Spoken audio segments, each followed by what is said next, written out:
36वें श्लोक का टिप्पण है। यथाश्रुतौ अन्व्यतिरेक मुखेण दर्शितम, जिस प्रकार श्रुति में अन्वर व्यतिरेक मुख से यह बात कहा गया है, उसी को स्मृतिकार ने अपने हिसाब से कहे। वह 2 मंत्रों में कहा, वह एक ही श्लोक में कह दिया। यस्तु विज्ञानवान सारथी कठोपनिषद में, और यस्तु अविज्ञानवान सारथी यह उपनिषद में कहा। और यहाँ पर संयतात्मा असंयतात्मा, विज्ञानवान को संयतात्मा कह दिया और अविज्ञानवान को असंयतात्मा कह दिया। फर्क इतना ही है शब्द में, बात एक ही कहना चाहते दोनों। तथा अत्र स्मृतोपि संक्षेपेण दर्शयति उपायतः पुरुषार्थेन इत्यर्थः। यह उपायतः का अर्थ है, अंतिम शब्द है ना श्लोक में, उपायतः माने पुरुषार्थेन इत्यर्थः। पुरुषार्थस्तु लौकिको वा वैदिको वा प्रारब्ध कर्मापेक्षा प्रबल। जो पुरुषार्थ है लौकिक हो चाहे वैदिक हो, हमेशा प्रारब्ध कर्म की अपेक्षा ज़्यादा प्रबल होता है। माने भगवान आपको प्रारब्ध कर्म भोग में जो प्रवृत्त कराते हैं, उसकी अपेक्षा ज़्यादा आपको पुरुषार्थ का अवसर देते हैं। लेकिन हम पुरुषार्थ के अवसर को खो लेते हैं विवेकहीनतापूर्वक, अज्ञानपूर्वक, असंयतात्मा होने से पहचान ही नहीं पाते पुरुषार्थ का अवसर है। और वही पशु जैसे जी रहे हैं, काम क्रोध लोभ मोह वश में पड़े रह जाते हैं। इसे इनका कहना है, चाहे लौकिक हो चाहे वैदिक पुरुषार्थ हो, वह प्रारब्ध कर्मापेक्षया प्रबल। अन्यथा लौकिकस्य कृष्यादेर वैदिकस्य अग्निहोत्रादेश वही अर्थ आपत्ति। यदि सब कोई प्रारब्ध कर्म से ही होना है, पुरुषार्थ आपको कुछ होना ही नहीं आपसे, फिर तो एक कृषि आदि का विधान जो लौकिक में कर रहे हैं लोग, वैदिक यज्ञ आदि व्यर्थ हो जाएगा। प्रारब्ध कर्म से अन्न मिलना ये मिलना है तो क्यों करूं खेती। इतने ज्ञानी सभी हो जाएं और यूँ सोचे प्रारब्ध कर्म से सब कुछ होना है, मुझे पुरुषार्थ करना ही नहीं है, तो ब्रह्मज्ञानी की स्थिति है ना। पूर्णतया उसका शरीर प्रारब्ध कर्म अनुसार चलता है, खाना पीना, प्राप्त होना ना होना सब कुछ। ऐसे तो सभी हो नहीं सकते, इसलिए पुरुषार्थ करना सभी के लिए आवश्यक है। इतना ही नहीं, यद्यपि अनिच्छा प्रारब्ध कर्म फलम तत्वज्ञानात् प्रबलम, देखो उसमें भी 3 है ना, अनिच्छा, स्वेच्छा, परेच्छा प्रारब्ध, 3 प्रारब्ध माना गया। लेकिन अनिच्छा प्रारब्ध जो है वो पुरुषार्थ से भी ज़्यादा प्रबल है। भगवान को एक ना अनिच्छन्न पे वार्ष्णेय, अर्जुन भी कहता है वार्ष्णेय, न चाहते हुए आदमी क्यों राग द्वेष में घुस जा रहा है, काम क्रोध में चला जाता है। लोग 100 बार समझावे तो भी मानेगा नहीं आदमी। वह समझना चाहिए उसकी अनिच्छा प्रारब्ध ज़्यादा प्रबल है, उसको पुरुषार्थ करने नहीं देता है। उसके लिए जब जब मौका मिले, इसलिए जब तब उपासना में लग जाना चाहिए। वो ज्ञान के में घुसने से फायदा नहीं उस व्यक्ति को, क्या अनिच्छा प्रारब्ध प्रबल है, उसका काम क्रोध आदि प्रवृत्त करा रहा है बारंबार। इसे उस प्रारब्ध कर्मों के एक कर्म एक दूसरे कर्म के आरंभ होने फल देने से पहले जब भी अवसर मिले उसको तुरंत उपासना आदि में लगना चाहिए, ताकि कुछ तो अंतःकरण शुद्ध हो और अनिच्छा प्रारब्ध कर्म का वेग घटे, तभी तो आगे बढ़ पाएगा, नहीं तो सारे जीवन ऐसे ही चला जाएगा। इसलिए अनिच्छा प्रारब्ध कर्म फलन तो तत्वज्ञानात् प्रबलम, क्यों, दृष्टत्व, ऐसे लोक व्यवहार में देखा गया। तथापि प्रारब्ध कर्मणो योगाभ्यास प्रबलोस्ति, किंतु प्रारब्ध कर्म सामान्य जो स्वेच्छा प्रारब्ध परीक्षा प्रारब्ध कर्म की अपेक्षा से योगाभ्यास प्रबल होता है।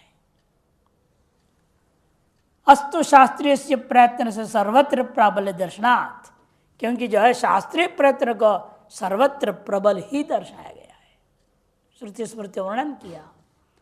इसे शास्त्रीय कर्म और उपासना के आश्रय लो तो लौकिकी जो व्यवहार में जो कि प्रार्थना की प्रबलता, अनिच्छा प्रबलता से जो गड़बड़ होने की संभावना है वो घटते जाता है। स्वेच्छा परेच्छा प्रारब्ध पुरुषार्थ न बाध्यमानत्वात्, और स्वेच्छा प्रारब्ध परीक्षा प्रारब्ध दोनों प्रारब्ध तो दोनों के दोनों पुरुषार्थ की तरफ बाधित हो जाता है। आप पुरुषार्थ लग है प्रबलता पूर्वक करने लग जाए, अपने आप जो भी स्वेच्छा प्रारब्ध से आ रहा है वो कट जाएगा, परीक्षा प्रारब्ध से भी आ रहा है वो भी कट जाएगा। अर्थात अपने अंदर वासना जग रही है, मैं ये काम करूं, वो अपने ही अभ्यास के कारण, ज्ञानाभ्यास के कारण से विवेक से कट जाएगा, आते ही कट जाएगा वासना। दूसरा आगे बोलते हैं महाराज हमारे यहाँ चलो ये करो वो करो, परीक्षा प्रारब्ध है वो आया आपके सामने में भोग के लिए, वो भी विवेक से कट जाएगा यदि आप पुरुषार्थ में प्रबलता पूर्वक ज्ञानाभ्यास में लगे रहेंगे। इसी क्योंकि पुरुषार्थ के द्वारा बाध्यमान है दोनों के दोनों, ते दुर्बल है से वे दोनों के दोनों दुर्बल है। उक्तंच वासिष्ठ, यह बात ऐसे नहीं कहा गया है, प्रमाण है योग वासिष्ठ। सर्वं में वे सदा संसारे रघुनंदन सम्यक प्रयुक्तात् सर्वेण पौरुषात् समवाप्यते। यह संसार है, इस संसार में सदा हे रघुनंदना सर्वमेव सम्यक प्रयुक्तात्, सारे चीज आप सम्यक प्रकार से प्रयुक्त मैंने पुरुषार्थ कर लेते हैं तो अनायास प्राप्त कर लेंगे। सर्वेण पौरुषात् समवाप्यते, सम्यक प्रकार से प्रयुक्त पुरुषार्थ से अनायास से सब कुछ आप प्राप्त कर सकते हैं। यह लोक का सुख चाहो, परलोक का सुख चाहो या मोक्ष चाहो, मुक्ति तक सब कुछ आपके पुरुषार्थ पर निर्भर है। यहाँ आप सुखी होना चाहते हैं, आपको कोई दुखी नहीं कर सकता, इन आपको सिर्फ पुरुषार्थ करना पड़ेगा। विवेक को सदा जागृत रखने के लिए शास्त्राभ्यास अन्य शास्त्रीय कर्मों को करते रहना पड़ेगा, तब जाके होगा। यही पुरुषार्थ है। नहीं तो हम लोग जितने बार भी कहते रहेंगे उल्टा घड़े पे पानी भरने वाली बात होगी, कोई फायदा नहीं होने वाला। उल्टा घड़ा है, ऊपर पानी डालते रहो, भरेगा घड़ा? नहीं भरेगा। उसको घड़े को सीधा करना पड़ेगा ना, उसके मुंह में पानी डालते तो भरेगा वो। और ये घड़ा भी क्यों उल्टा है? ये छेद यहाँ है, ये घड़ा भी उल्टा रखा है भगवान ने, इसको सीधा करना पड़ेगा तो इसमें ज्ञान भरेगा। नहीं तो हम लोग कहते से ऊपर से चला जाता है, इधर से आया इधर से निकल जा रहा है, एक कान से आया दूसरे कान से निकल जा रहा है। उसके लिए कहते हैं हम लोग हृदय को खोलो। हृदय में पहले से ही आप सिकुड़ के बैठे हुए हैं, मेरे से नहीं होगा, मैं नहीं कर सकता, पहले से आपने नकारात्मक चिंतन से भर लिया अपने आप में, तो कोई भी जितना भी ज्ञान भगवान भी आगे कहे ना, कोई फायदा नहीं होने वाला। उसको भी यही कहेंगे मेरे से नहीं होने वाला, उसको भी इनकार कर देंगे आप। इसलिए व्यक्ति को पहले अपने हृदय की ओर से, अंग्रेजी में कहते रिसेप्टिविटी, स्वीकार करने को तैयार हो जाओ, अपने कमियों को हटाओ, तभी आगे बढ़ सकते हैं, नहीं तो नहीं हो सकता है। यही पुरुषार्थ है सबसे बड़ी चीज। अपनी आग्रह दुराग्रह पूर्वाग्रहों का त्याग करके, आदमी के तीन ही चीजें, आग्रह है या पूर्वाग्रह है या दुराग्रह है, इन तीनों को छोड़ना पड़ेगा। इतने तब छूटेंगे जब अपेक्षाएं आपकी समाप्त हो जाएगी। किससे कोई चीज की अपेक्षा ही मत करो, अपना करते जाओ, केवल अपेक्षा मत करो। समस्या अपेक्षा है, घर गृहस्थी में ये अपेक्षा ही सबसे भारी समस्या है। पत्नी से अपेक्षा करता है आदमी, बेटा बेटी से अपेक्षा करता है, वैसे रहे वैसे रहे, ये करे वो करे। नहीं होता है तो उसको क्या होगा फिर? क्रोध और कुछ होना ही नहीं। इसे अपेक्षा करना बंद कर दो, काम क्रोध लोभ मोह तो अपने आप खत्म हो जाए। एक हमारे आते थे, बारह बोलते बेटी नहीं पढ़ रही, मैंने पढ़े ना पढ़े, तुम्हारा करते हुए स्कूल को टाइम से पहुंचा दो, उसके बाकी प्रार्थ उस पर छोड़ो, तुम अपना करते हुए करो, पुस्तक ला के दो, सब दो, ओके कि वहाँ ट्यूशन पढ़ेंगे वहाँ भेज दो। आपका कर्तव्य इतना ही है, बाकी उसके भाग्य में फेल होना तो फेल हो गई। पूरा कोशिश करने के बाद फिर आगे रोने लगे। मैंने पहले कहा था अपेक्षा नहीं करना, पास होएगी। फिर बैक पेपर बोलते हैं ना, एक एक करके दे करके अब पास हुई। अब वो कह रही मैं 11वीं पढ़नी ही नहीं, 12वीं पढ़नी ही नहीं, तो क्या करोगे? मैंने उसके आगे की व्यवस्था सोचो। अब तुम पढ़ाई उसका बंद, खत्म, अपेक्षा मत करो वो पढ़े 12वीं पास हो।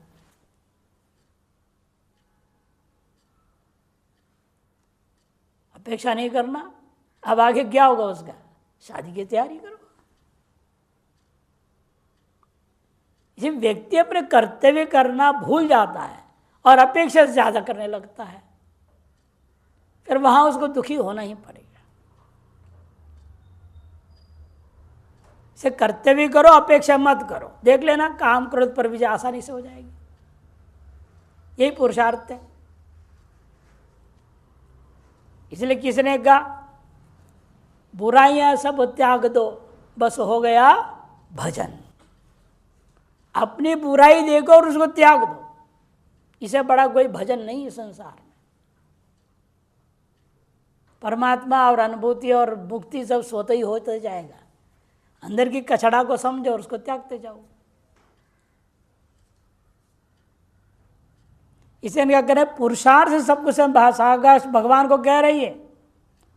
इतना ही नहीं, तथा एक और श्लोक में कह रहे उच्छास्त्र शास्त्रतंचेति पौरुषम द्विविधं स्मृतम तत्रोच्छास्त्रम अनर्थाय परमार्थाय शास्त्रितम। पुरुषार्थ भी दो है। एक उच्छास्त्रम, मैंने शास्त्र को मानना ही नहीं, अपने को जो अच्छा लग रहा है ना ये अपने पुरुषार्थ तो कर रहा है। डकैती करना कोई कम पुरुषार्थ है? चोरी करना कोई कम पुरुषार्थ है? जितना हम लोगों को दिमाग नहीं लगता उससे ज्यादा दिमाग उनको लगाना पड़ता है। और आजकल तो और भी ज्यादा, क्योंकि पहले तो सीसीटीवी कैमरा नहीं होते थे, अब तो सीसीटीवी जगह जगह लगी हुई है। उससे बच के चोरी करना है, तो कितनी दिमाग उनको लगानी पड़ेगी? आसान है क्या? अब बैंक की डकैती कैसे लगाएगा? उसे कितना दिमाग लगाना पड़ेगा, कितना पुरुषार्थ करना, योजनाबद्ध तरीके जाना पड़ेगा, ताकि वो सब जितने कैमराओं पर हो बड़ी तरीका से आते हैं, वो सब फुस फुस मार देते हैं। कोई वाइट पाउडर से जम जाता है और दिखना बंद हो जाता है। वो बताओ कैसे उन्होंने सोचा, पाउडर कहाँ से बनाई, कैसे स्प्रे ढूंढा और उसको बंद हो जाए, कैसे उनका अक्ल आई? आप सोच सकते हैं कभी? लेकिन उच्छास्त्र पुरुषार्थ है, शास्त्री नहीं है। शास्त्र को उल्लंघन करके पुरुषार्थ कर रहा है, वो भी पुरुषार्थ कर रहा है। आप भी पुरुषार्थ करेंगे, लेकिन शास्त्र अनुसार करेंगे। दोनों पुरुषार्थ है। इसे शास्त्र उच्छास्त्रम शास्त्रतंचेति पौरुषम द्विविधम स्मृतम। पुरुषार्थ में दो प्रकार का कहा गया। उसमें से उच्छास्त्रम अनर्थाय, तत्र मने उन द्वयोर मध्य, उन दोनों में से उच्छास्त्र पुरुषार्थ जो है अनर्थ के लिए होता है, और शास्त्रतम पुरुषार्थम परमार्थ के लिए होता है। एवं शुभाशुभाभ्याम मार्गाभ्याम वहन्ति वासना सरित पौरुषेण प्रयत्नेन योजनीया शुभे पति। और आपके अंदर की वासना रूपी जो नदी है वो बह रही है। बहने के इसके दो रास्ते हैं, एक शुभ मार्ग है, एक अशुभ मार्ग है। वासना कभी इधर दौड़ा देती है आपको, कभी उधर दौड़ा देती है। दोनों वासना के अधीन ही आप चल रहे हैं। लेकिन हमें करना क्या है? पुरुषार्थ यही है, जब जब ये उन मार्ग में जाने लग जाए वासना, उसको नियंत्रण करो और सन्मार्ग में लगाओ। वही समझा रहे हैं, शुभाशुभाभ्याम मार्गाभ्याम, शुभ और अशुभ नाम के दो मार्ग हैं। वहंती वासना सरित, वासना रूपी नदी इन्हीं दो मार्गों से बहती जाती है। पौरुषेण प्रयत्नेन, पुरुषार्थ रूपी प्रयत्न के द्वारा आदमी का कर्तव्य क्या है? शुभे पथि योजनीया, शुभ मार्ग में ही वासना रूपी से बहे, ऐसे प्रयास करते रहनी चाहिए। तो जब जब अशुभ में जब पकड़ के वापस यहां लाए, इतनी सजगता होना जरूरी है। इसलिए हम बार बार कहते हैं कि जागृत होने से काम नहीं चलेगा, सजग होना ज्यादा जरूरी है। और जितनी आप सजग रहोगे उतनी ही आप सावधान हो जाओगे। हर क्रियाकलाप, जैसे कहावत है ना, वो दूध का जला छाछ में फूंक के पीता है। दूध पीते हुए जल गया था, अब जल गया तो क्या करे? अगले बार किसी ने छाछ चला के दी, वो भी सफेद रंग था, उसे भाप भी नहीं आ रहा है, तो भी सोचे पता नहीं ये भी जला तो नहीं देगा, और उसको करके पिएगा, करके पिएगा। कहावत लोगों ने इसलिए बनाया, और ज्यादा सावधान हो जाता है आदमी। और लेकिन विचित्र है, मनुष्य ऐसा पशु है आजकल के, जितने भी ठोकर का है, जितने भी लोग कहें, कुछ भी करें, बिल्कुल सावधान नहीं होता है, सजग ही नहीं हो रहा है। तो सावधान क्या होगा? एकदम वासना भाव फड़ाक से बह जाता है क्षण भर में। लेश मात्र भी संयत नियंत्रण है ही नहीं, बाद में पछताते रहेगा, बाद में पछताएगा जरूर, ये क्या हो गया मेरे से। दिन बाद पछतावे क्या होगा? चिड़िया ने चुन खेत लिया, फिर पछतावे का होता है। उठ जाग मुसाफिर भोर भई, अब रैन कहाँ तो सोवत है।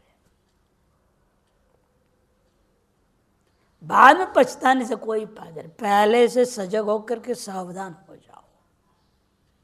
जागो, सजग हो जाओ, सावधान हो जाओ, तभी पुरुषार्थ पे साधन होगा, तो साध्य की प्राप्ति होगी। ये पंच सकार है।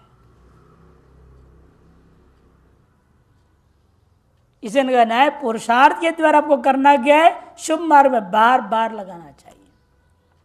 अशुभेषु समाविष्टम शुभेष्वेव अवतारय स्वमन पुरुषार्थेन बलेन बलिनाम वर। अशुभों में जब जब समाविष्ट हो जाए, आप उसको वापस शुभ में अवतरित कराओ, शुभ मार्ग में ले आओ। हे बलिनाम वर, भगवान राम को संबोधन दे रहे हैं। बलवान लोगों में से अत्यंत श्रेष्ठ बलवान आप हैं। आप पुरुषार्थ रूपी बल से जब जब अशुभ मार्ग में जाए, तब तब वापस खींच करके शुभ मार्ग में लगा देना। द्रागभ्यास वशाद्याति यदा ते वासनोदयम तदाभ्यास साफल्यम विद्युत्तम मरिमर्दन। झटिति अभ्यासाद याति यदा ते वासना उदयम, जब जब तेरा वासना का उदय हो जाए, यदि समझो तुम्हारे अभ्यास की वजह से झटिति वह वासना लौट जाएगा और सन्मार्ग में लग जाएगा, समझ लो तुम्हारे अभ्यास सफल हो रहा है।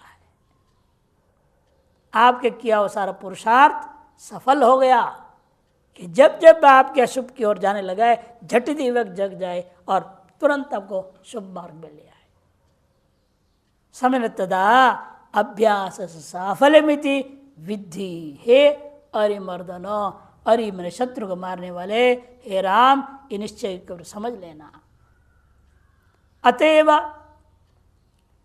व्यक्ति को कितनी सावधानी बरतनी चाहिए, अगले श्लोक में कह रहे देखिए, संदिग्धायामपि भृशम शुभम एव समाचर, शुभ शुभायाम वासना वृद्धौ तात दोषो न कश्चन। शुभ मार्ग में आपको लेश मात्र भी संशय भी हो तो भी लगे रहो उसी में। अशुभ मार्ग में निश्चय है तो भी उसे प्रवृत्त नहीं होना, शुभ मार्ग में संशय तो भी उसे प्रवृत्त होना। क्यों? संशय पूर्वी का आपकी प्रवृत्ति भी अंत में सफल ही करेगा। इसी को पंचदशी आदि में दृष्टांत दिया ना, दो प्रकार की प्रवृत्ति होती है, संवादी और विसंवादी प्रवृत्ति। क्या दृष्टांत दिया था वहां? दो चोर हैं, दोनों एक चौराहे पे खड़े हैं, एक इधर देखा उधर देखा, दोनों को प्रकाश आता हुआ दिखा है, किसी खिड़की से किसी के दरवाजे से। दोनों ने सोचा अरे चमक चमक प्रकाश है, जरूर अंदर मणि होंगे, महंगी मणि होंगे, और दोनों ही मणि बुद्धि से प्रवृत्त हुए। एक को मन में संशय भी है, हो सकता है नहीं भी हो सकता है, लेकिन लो देखते हैं चलते हैं, और दूसरा पक्का मणि मान के ही चला। लेकिन जो मणि मान के चला वह दीपक मिला।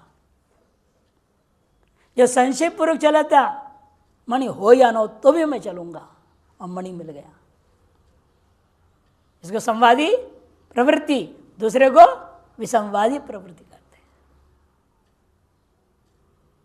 यहां संवादी प्रवृत्ति भी होना ब्रह्म ज्ञान के लिए मोक्ष हो जाएगा। भले आप संशय पर प्रवृत्त हो रहे, मुझे वेदांत मुक्ति देगा कि नहीं देगा, परवाह नहीं, प्रवृत्त हो जाओ। संदिग्धायामपि भृशम शुभम एव समाचर। संदिग्ध होने के बावजूद भी भृशम माने बारंबार शुभ कर्म का ही आचरण करो। उसे क्या होगा? शुभायाम वासना वृद्धो, उसकी तो वासना बढ़ेगी, शास्त्रीय वासना आपकी बढ़ेगी, तो अशुभ जो वासना थी, लौकिक जो वासना थी, वो अपने आप ध्वस्त हो जाएगा।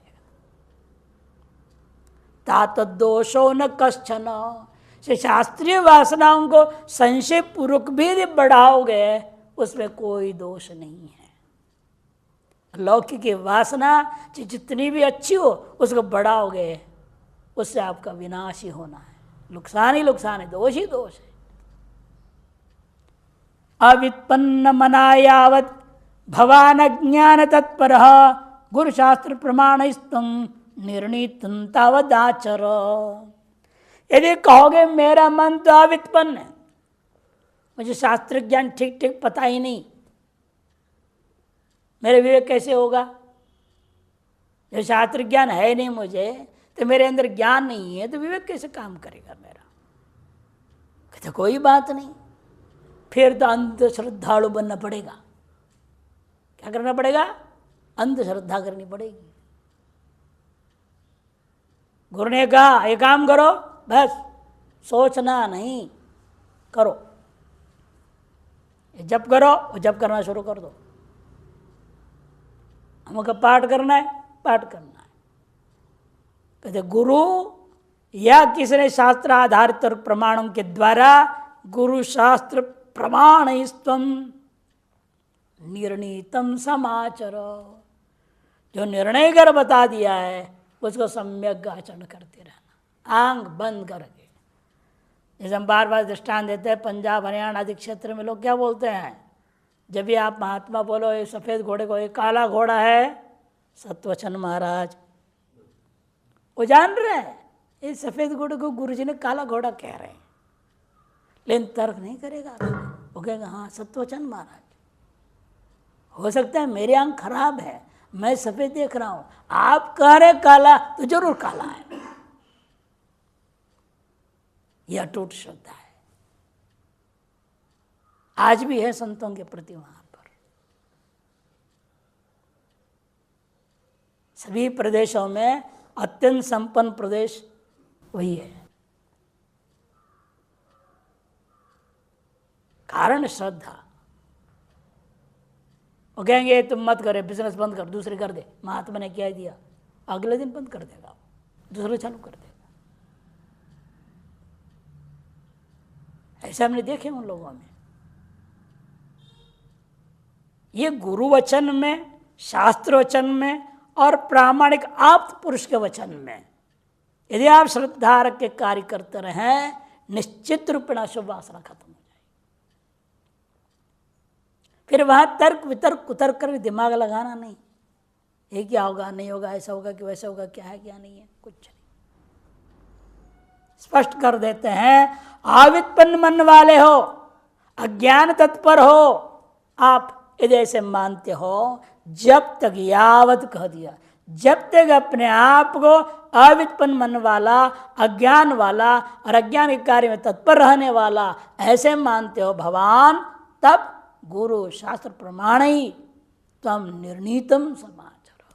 गुरु शास्त्र प्रमाण के द्वारा, प्रमाण का तात्पर्य आप पुरुष, उनके द्वारा कहा हुआ जो निर्णीत पदार्थ है उसका सम्यक प्रकार से तब तक तावद आचरण करते रहो। अपने आप आपका ज्ञान दूर होते जाएगा, सम्यक प्रकार से व्युत्पन्न हो जाओगे, विवेक वैराग्य आदि जागृत हो जाएगा, सन्मार्ग में आगे बढ़ोगे। ततः पक्व कषायेन नूनम विज्ञात वस्तुना शुभोप्यसौ त्वया त्याज्यो वासनोघो निरोधिना। जब धीरे धीरे कषाय पक्व हो जाएंगे, धीरे धीरे ऐसा आपको जब विज्ञात वस्तु आत्म तत्व का विज्ञान मन अनुभूति होने लग जाए, इस शुभ वासना को भी त्याग देना, शास्त्र को पकड़े नहीं रहना। नहीं समस्या होगी, नौका पकड़े रहोगे तो गांव में कैसे जाओगे? नौका को छोड़ना पड़ेगा गांव में जाने के लिए। से मुक्ति में अवस्थित होना है, ब्राह्मण स्थिति में रहना है। ये शास्त्र रूपी जो शुभ वासना आती, शुभोप्य असौ वासना त्याज्य, त्याग करना पड़ेगा। तब वो कैसे होगा? वासनोघो निरोधिना। ये शास्त्रीय वासना रूपी जो वेग है उसका निरोधी, विरोधी, रोकने वाला क्या है? अपने ब्रह्मनिष्ठा। उसको पकड़ोगे अपने आप ये भी खत्म हो जाएगा। से लोक वासना को शास्त्र वासना से काटना है, शास्त्र वासना को अखंडाकार वृत्ति से खत्म कर देना है। ये योग वासिष्ठ की पूरी सिद्धांत इन्होंने बताया है। इति भारते च, इसे महाभारत में भी अंत में क्या कहा अनुगीता में? ये न त्यजति तत्यज। कहते धर्म को अधर्म को त्याग दो, धर्म को त्याग दो। उभे त्यजति ये न तत्यज। उन सबको जिससे तुमने त्यागा है अंत उसे भी त्यागना पड़ेगा। सबको किसे हम त्यागते हैं? अपने अहंकार से। मैंने ये त्याग दिया, मैंने वो त्याग दिया, मैंने नमक खाना छोड़ दिया, मैंने प्रवचन करना छोड़ दिया, ये होगा वो त्यागा। त्यागने की बात अपने अहंकार से आप गणना करते हो, अंत अहंकार को भी त्यागना पड़ेगा। इसे कहा जो खुद पे खुद को मिटा ना सके वो इस गलियारी में आवे ही क्यों? खुद पे खुद मिटाने का मतलब क्या? अहंकार को खत्म कर देना। जब अपने अहंकार को मिटा नहीं सकता है तो वेदांत पढ़ना उसके लिए बेकार है। किसी जन्म में फल देगा, इस समय तो फल नहीं देने वाला, कहने का अभिप्राय है। पढ़ते रहो, अभ्यास डालते रहो, धीरे धीरे धीरे उसकी वासना बढ़ती जाएगी तो आपको समझ में आएगा हमारे मुक्ति में सबसे बड़ा बाधक अपनी अहंकार है और कोई नहीं। तुषाचौर दृष्टांत ग्राह्य हो। तुषा चौर दृष्टांत अत्र ग्राह्य। भूसा चोरी दृष्टांत दिया हो ना, भूसा चोर का दृष्टांत या ग्रहण कर लो। भूसा चोर दृष्टांत क्या था? एक मंत्री थे, श्रेष्ठ ब्राह्मण थे राजा के यहाँ, उनका एक बेटा पैदा हुआ। बेटा पे कुंडली बनाया तो देखा ये तो बड़ा चोर बनेगा, डकैती भी कर सकता है, ये तो खतरनाक है, ये तो हमारी इज्जत ही मिट जाएगी, लोग क्या कहेंगे, मुख्यमंत्री का बेटा ये हाल है, राजा के मुख्यमंत्री है, अब उनका बेटा है, राजपुरोहित का बेटा। तो तुरंत उन्होंने क्या किया, अपने घर के मैंने महल छोड़ दिए, राजा का दिया महल, मैंने नहीं, इस महल में नहीं रहना, मैं तो सादा में रहूँगा, खपरेल के मकान में, चारों तरफ 13-13, 14 फुट ऊंचा दीवार बना दी कि बच्चे को बाहर की दुनिया दिखाई न दे। और आजकल बच्चे को गर्भ में रहते वक्त माँ जो है मोबाइल के द्वारा दुनिया दिखा देती है, तो कैसे सुधरेगा वो, बर्बाद नहीं होगा तो क्या होगा। अब उन्होंने ऐसे करके सब शास्त्र सब खुद ही पढ़ाए, गुरुकुल भेजा भी नहीं, 8 उम्र के ऊपर संस्कार हो गया और सारे शास्त्र पढ़ा दिए और प्रधानता दिया दंड शास्त्र को, और शास्त्र वास्त्र इतनी बढ़ा दी, वो कोई चीज उठाने से पहले शास्त्र लाएगा, सोचेगा इसको उठा, घर में रखा हुआ लड्डू परीक्षा लिया मंत्री जी ने, देखते बच्चा खाएगा कि नहीं खाएगा लड्डू उठा के। अब आजकल के बच्चे चॉकलेट भी चुप खा लेंगे बिना माँ बाप से पूछे, है कि नहीं। और वो बच्चा लड्डू भी नहीं उठाया, नहीं, माँ की अनुमति पिता की अनुमति यदि खाऊंगा तो मेरे को किसी जन्म में डायबिटीज हो जाएगा, बीमारी आएगी, इसे मुझे नहीं खाना। वहीं खड़ा रहा तो पिता ने देखा क्या देख रहा है उसको, तो आप कहें तो मैं खा लूँ एक, उनका खा ले बेटे, तब एक उठा के खाए। तब पिता को समझ में आई अब ये कहीं भी जाएगा कोई चीज़ की चोरी नहीं कर पाएगा, इतनी पक्की इसको शास्त्र वासना हो गई है। इधर जैसे इसकी उम्र हुई थी उधर वहां भी राजा को एक बेटी हुई थी, राजकुमारी हो गई थी, वो भी 16-18 साल की हो गई, ये भी 18 साल का हो गया। राजा ने राजकुमारी विवाह की योजना बनाई। अब राजा बार बार कई बार इस बीच में कहता रहा राजपुरोहित जी मंत्री जी को, भाई अपने बेटे को तो कभी लाओ, वो भी थोड़ा वेद पारायण करे, कुछ करे, हमें सुनाई दे, अच्छा लगेगा हमको, कि हमें लगेगा हमारे भावी राजपुरोहित कितनी तैयार हो रहा है। लेकिन वो कभी वो लाते नहीं थे। अब राजा ने उसको शर्त रख दिया कि देखिए अब तक बहुत बहाने हो गए, अब बहाने नहीं चलेगा, हमारी राजकुमार का विवाह हमारे भावी राजपुरोहित आपका बेटा कराएगा, आप नहीं कराओगे। अब तो लाना ही पड़ेगा राजमहल में। तो दिन तय हो गया था, उस हिसाब से आ रहे हैं रथ पे दोनों ही। अब बार बार बैठा देखे इधर क्या कमाल पे है, अरे हम तो खपरेल में रहे, जिंदगी मिट्टी की दीवार तो कुछ देखा ही नहीं, मिट्टी के बर्तन सब लकड़ी के बर्तन, ये क्या है, देखो कमाल है शहर, हमारे राजा इतने महान हैं, हमारे पिताजी को कुछ दिया ही नहीं कभी। ठीक है अब मौका मिला है, आया हूँ बाहर, सब बटोर के ले जाऊंगा, छोड़ूंगा नहीं,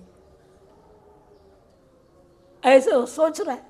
अब मंत्री जी देख रहे उसका शकल को, इधर देख रहा उधर देख रहा उधर, वो दुकानों को देख रहा है, सबको देख रहा है, तो समझ गया वो ये खुरापात करने वाला है।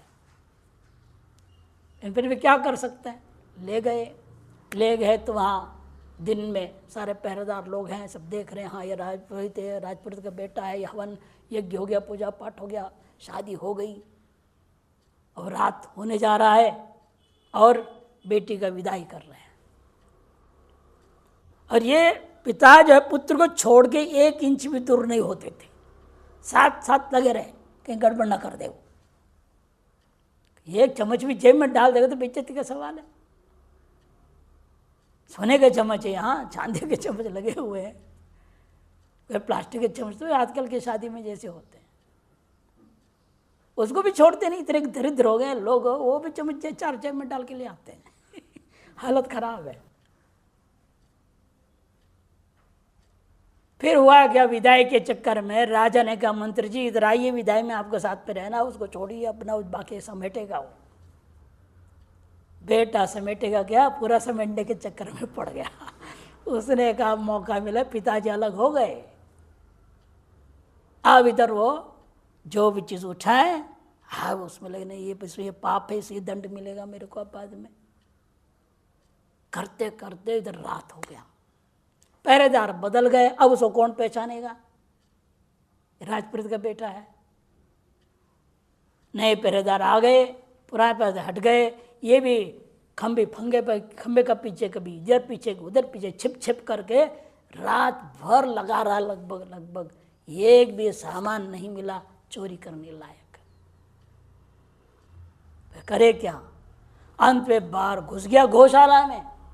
गौशाला में भी क्या देख रहा है, साकल उठाएगा तो, बाल्टी उठाएगा तो, बछड़ा छुएगा, सब में उसको दिख रहा है चोरी करेगा तो ये दंड मिलेगा, ये पाप है, दंड है। अंत में उसको भूसा दिखाई दिया। भूसा दिखाई दिया तो उसने देखा ये तो, और पूरे शास्त्र को याद किया था ना, रटा था, जैसे अष्टाध्याय रटे हुए फटफट बोलते वैसे भी पूरा शास्त्र ले आया। आ जाएगा ये इसको चोरी करने पर कोई दंड नहीं है शास्त्र में। उसने निकाली अपनी पगड़ी और पूरा भर दिया और बड़ा गठरी बना लिया और लेके चला। अब तो बड़ा गठरी किसको नहीं दिखेगा, पहरेदार ने पकड़ लिया। कहाँ से भाई तू कौन है, घबरा के बोलेगा, कैसे बोलेगा मैं राजपुरोहित का बेटा हूं। और उन्होंने बंद कर दी ले जाके भूसा के सहित। अगला दिन दरबार लगी, राजा बैठा, भूसा सहित उसको ले आया गया। आज भाई कल रो कुछ हो तो बताओ, तो वो ले आए सैनिक। देखा अरे ये तो राजपुरोहित का बेटा है। अरे भूसा के साथ क्या है, मामला राजा को समझ में नहीं आया। फिर उसी से पूछे, तब तक मंत्री जी आ गए। उन्हें देखा तो गड़बड़ हो गया है, रात भर में आया, घर में नहीं आया और एक गड़बड़ कर ही दिया। फिर चुप बैठ गया अपने कुर्सी पे साइड में। राजा ने पूछा उनसे, भैया आपने ये क्यों किया। उसने कहा जिम्मेदारी है हमारे पिताजी, ये हमको दंड शास्त्र पढ़ा दिए हैं। मैं दंड शास्त्र पढ़ने के काम से एक भी चम्मच कोई चीज़ में छू नहीं सका, चोरी नहीं कर सका। एक भूसे के बारे में कहीं शास्त्र में लिखा नहीं, इसको चोरी कर से दोष नहीं। इसलिए मैं इसको उठा के ले जा रहा था। तो राजा ने कहा आज से आप हमारे महामंत्री हैं। जो व्यक्ति किसी भी एक चीज को बिना शास्त्र ज्ञान का छू नहीं सकता, अपने लिए उपयोग नहीं कर सकता, ले नहीं सकता, उससे बड़ा शिष्ट और भ्रष्टाचारहीन कोई मंत्री नहीं मिल सकता। और आजकल तो मौका मिले नहीं घूस लें भर लेते जेब को। कहने का अभिप्राय शास्त्र वासना पर बोली दृष्टांत दिया गया। तुषाचोर दृष्टांत, जितनी आपकी शास्त्र वासना बढ़ती जाएगी उतनी ही स्वाभाविक रूपेण किसी भी गलत कार्य के प्रति आपकी प्रवृत्ति नहीं हो सकती है। और वो शास्त्र वासना इतनी प्रबल कर दो कि वेदांत शास्त्र की वासना बन जाए। और जब वेदांत शास्त्र वासना प्रबल हो जाए तब अखंडाकार वृत्ति का अभ्यास करना, तब मुक्ति अनायास हो जाता है।